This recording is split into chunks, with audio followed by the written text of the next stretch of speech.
बेनज़ीर भुट्टो शहीद की बरसी। लाड़काना में मुल्क भर से आए हुए जियाले मौजूद हैं जो सुबह जलसे में शिरकत करेंगे। वो क्या कहते हैं, आइए आपको सुनाते हैं।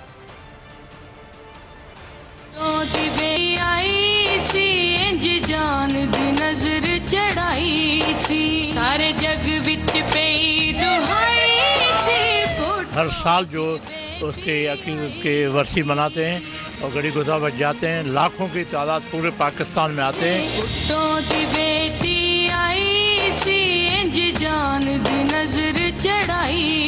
हर साल ऐसे ही समझते हैं कि मोहतरमा को बिछड़े हुए ऐसे समझो कल बिछड़ी है।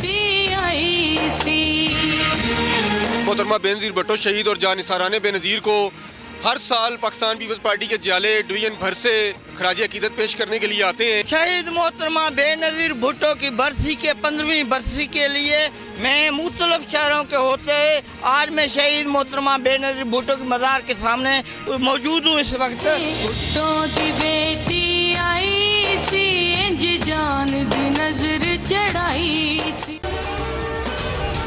अगर आपको ये वीडियो पसंद आई है तो हमारे चैनल को सब्सक्राइब करें और बेल आइकन को प्रेस करें। मैं इमरान खान हूँ, आप बोल्ड न्यूज़ देख रहे हैं। सबसे बड़ा चैनल बोल, सबसे बड़े एंकर इमरान रियाज खान के प्रोग्राम इमरान खान बोल के साथ ने रेटिंग के तमाम रिकॉर्ड तोड़ दिए। 56% नाज़रीन ने बोल न्यूज़ को देखा। सोशल मीडिया पर भी सबने ज्यादा देखा। सब्सक्राइब करें और बेल दबाएं ताकि कोई खबर रह न जाए।